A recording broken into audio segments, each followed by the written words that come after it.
Hi అండి, ఎలా ఉన్నారు? నేను మీకు ఈరోజు ఇదిగో చూడండి, ఇవన్నీ నేను మా పూజ కోసం వాడిన పువ్వులండి. ఇవన్నీ చూడండి, ఇవన్నీ మందారాలు నేను పూజ కోసం వాడాను కదా. మరుసటి రోజు నిర్యాణం చేస్తాను కదా, అవండి ఈ పువ్వులన్నీ. చూడండి, కాసేపు ఆరపెడతామనేసి నేను ఇట్లా టెర్రస్ పైకి వచ్చానండి. ఇదిగోండి తామర పువ్వులు ఎప్పుడెప్పుడో వాడాను కదా, అవన్నీ వడలిపోయాయి.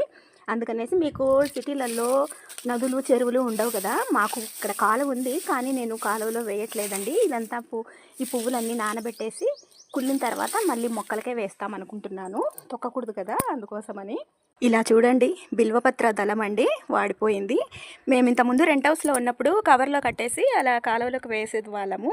ఇప్పుడు మాకు మొక్కలు ఉన్నాయి కదా, అన్ని మొక్కలకే వేసేస్తామండి. మొక్కలు ఉన్న వాళ్ళు ఎవరైనా సరేనండి, మీరు కూడా ఇలాగే ట్రై చేయండి. కానీ తొక్కని చోట మాత్రం పడేయండి, తొక్కే చోట పడేయకండి, మనకే పాపం.